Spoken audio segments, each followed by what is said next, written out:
So,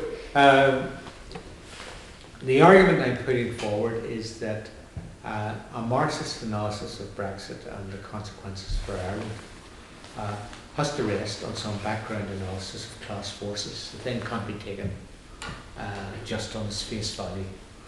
And so, why is there Brexit? Right? And the first point I would make is that Brexit is not singular. It's not confined to Britain. All of the European countries have some form of resistance to populist resistance to Europe. Why has this arose? It's arisen because of a long-standing crisis of capitalism that was marked mainly by the 2008 credit crunch. So, this immense credit crunch that extended across the American and European areas and had some global consequences. And in my view, now this is where Marxists tend to argue, but in my view, the driving factor behind that crisis was the tendency of the rate of profit to fall. So after the Second World War, there was a boom when there was a mass expansion of capitalism, and the rate of profit was quite high, and then it began to decline, and it's declined steadily since the 1970s, since the arrival of Thatcher and Reagan. Capitalism has tried to compensate for that, and there's been some difficulties. There's things that they've done, and the main thing they've done has been labelled austerity. So austerity is limiting wages, especially in the public sector, limiting employment in the public sector, limiting services, limiting pensions, and cutting back on things like housing and transport and so on, education. And that has brought stability. The austerity program has brought stability and recovery, but the recovery is incredibly weak. The average rate of growth in the European economies is 2%. And there's some argument about whether it's tipping over into a recession or whether it's arrived there or not. Now, the workers have looked to different forces to try and protect them from this endless austerity. And the first people to suffer were the Social Democrats and Labourists, who all supported the austerity as the only way of preserving capitalism. And then they were replaced for a while by broad left parties like Syriza that said they had an alternative to austerity, but essentially capitulated to austerity. And there was also a strong wave of what used to be revolutionary socialist groups who said there's a space to the left of social democracy that we can occupy, but in practice that space didn't exist, because what the Social Democrats were doing was retreating, and what the left did was they retreated as well. And one of the ways they retreated was they no longer made any socialist demands. They made some reformist demands. They got involved in identity politics. They tried to increase their representation in Parliament and in councils. But essentially that didn't amount to a serious challenge. And in the interim, the major capitalist powers themselves also became distracted. After long periods of austerity, it's very, very difficult to maintain your support. So essentially where we are at the minute is is a situation where more or less everybody's discredited. And one of the casualties of that is the end of a European strategy. So Germany and France have various projects for keeping the European project alive, but they don't have a strategy. The strategy was ever closer unity. Now you can't have a strategy of ever closer unity if Britain jumps ship, and if substantial minorities in different countries want to jump ship, and if as a result of the pressure from the right you make all sorts of concessions on things like freedom of movement and so on, that means that the central ideas of Europe, of the European project, are being dismantled. So we had a European election, and in the European election, more or less everybody lost. The capitalist parties, the centre, suffered fairly major losses without losing power. Social democracy came nowhere near to making any recovery. The left groups who thought that they could cooperate with the reformist bloc, they lost quite substantially. And the only groups that progressed were the Greens and the far right, the populist, semi-racist right. In the case of the Greens, in my opinion, they can be dismissed. And the reason they can be dismissed is that they did this before. There was a period in the past where the left groups went into retreat. A lot of people moved over to environmental issues. The environmental parties that were formed went into coalition with the capitalists and discredited themselves. That was especially marked in Ireland, where the Green Party were part of the last Fianna Fáil coalition government, and as a result of the austerity, they simply disappeared as a political force. They had no representatives at all for several years. Now, the right made progress, but there were a lot of problems for them. Number one, initially they were all for various forms of exit. And now that they see the chaos of the Brexit project in Britain, they've retreated some way from that. And what they're doing instead is they're setting up a sort of semi-international of the right, and the immediate project is to press the European powers to move right themselves. And that's quite a sensible project, because they've managed to do that already on migration and so on, and they can expect more movement. On the other hand, they haven't come anywhere near building the resources where they could take power. And the project they put forward when they are in a position to form governments in individual countries is just racist migrant baiting, and there's very, very little else to it. They haven't actually moved into direct competition with the workers in the country.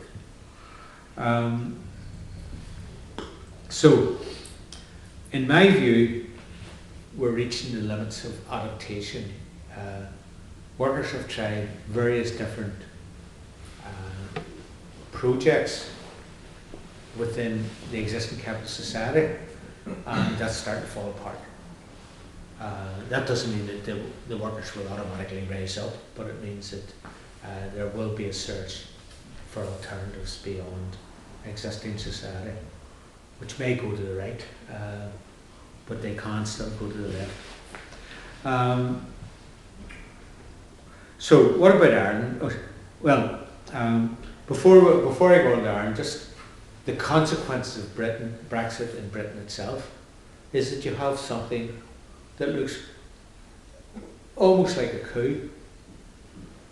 You have quite a small proportion of the population electing Boris Johnson as the head of the Conservative Party. As a result of that election, he becomes Prime Minister. As a result of becoming Prime Minister, he installs a government of the very far right, and he then starts announcing a whole series of policies, but basically they amount to a strong state crackdown, law and order crackdowns and this sort of thing. Now, in Ireland, what you have is basically silence. The one thing, the one common thread throughout Irish society at the minute is almost all the parties support Europe, which is a strange thing when you think about it, because Europe was the driving force behind the Irish austerity. It was Europe, the Irish austerity. What does it mean? Means the cutback in workers' rights and wages and that sort of thing. The division. It was Europe that insisted that Ireland pay the European banking debt,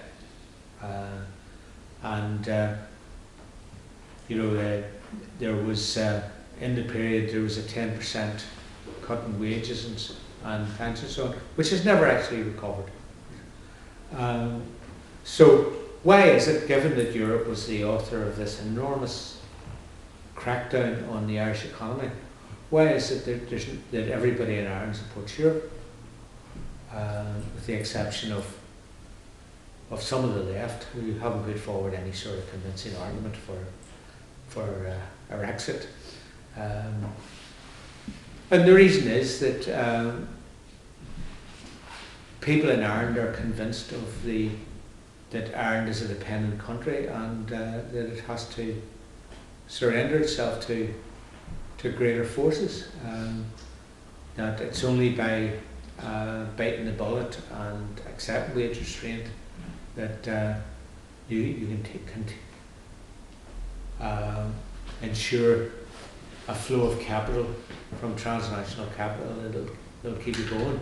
Now, there's all sorts of things wrong with that, but the thing is, none of the political forces say anything different. You know, the two major capitalist parties, the Labour Party, the trade union bureaucracy, and Sinn Féin, are all wedded to that. So there's no space where you can start to frame an alternative to Europe in the Irish context. And perhaps the strongest indicator of Europe's control over Ireland is the fiscal space. So the fiscal space is the part of Irish tax income that can be spent on Irish public service.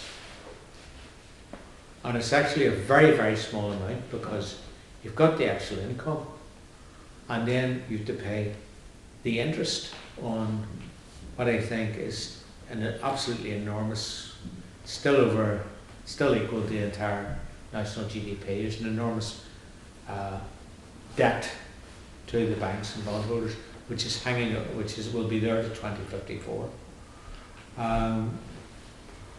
And that, the space that's left is not enough. It's not, so governments promise to build more houses, they promise to restore public sector pay, they promise to bring in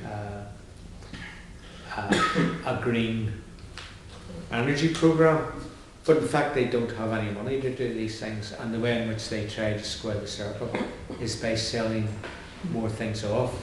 So essentially the housing crisis has been handed over to vulture capital, and the advantage from the government's point of view is that it reduces the amount of money that has to come out of the public purse. But the disadvantage, of course, all these houses are being built for profit, and a big section of the population are being excluded from long-term housing and being squeezed in the rental market. In that situation, again, everybody in the Irish election went down, right, with the exception of the Greens. And that has quite serious implications in Ireland, because in Ireland there's a capitalist majority, but it's a capitalist majority of Fine Gael and Fianna Fáil, neither of whom can gain, can have an absolute majority. And at the moment they're essentially run as a coalition of the two major parties, which means there's no opposition, and that's not sustainable in the long term. Now, I'll not really deal with the North. The North is, there's a claim that because the majority of people in the North voted against Brexit, that this has broken up the old traditional sectarian loyalties, and that there could be an appeal against Brexit, and that it could be resolved, according to Sinn Féin, it could be resolved by a border poll, and that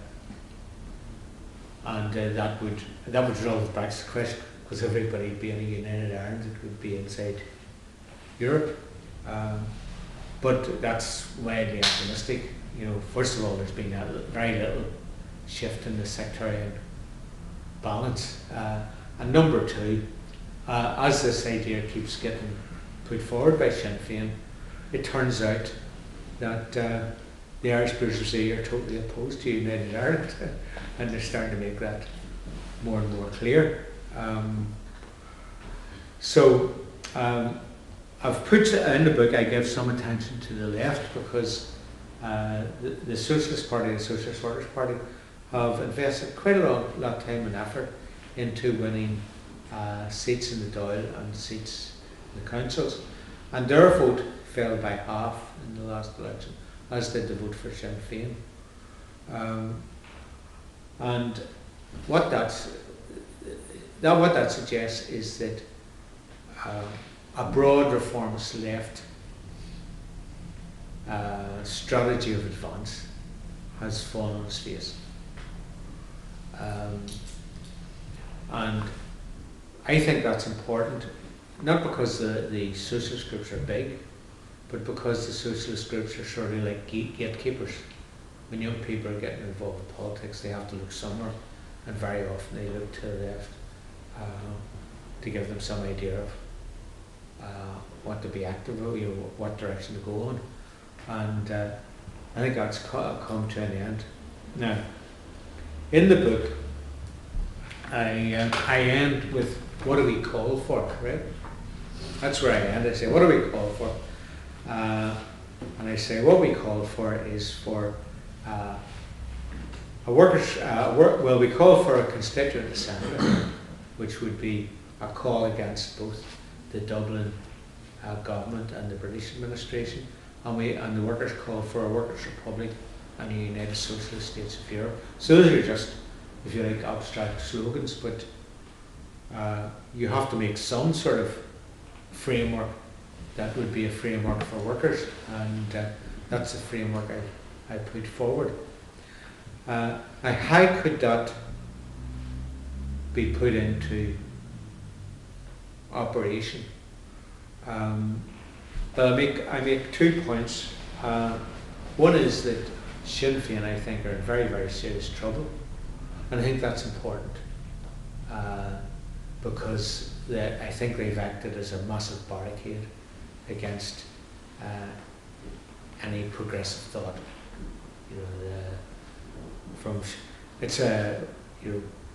So I think part of the advance is the disintegration of Sinn Féin, and I think that's beginning to happen.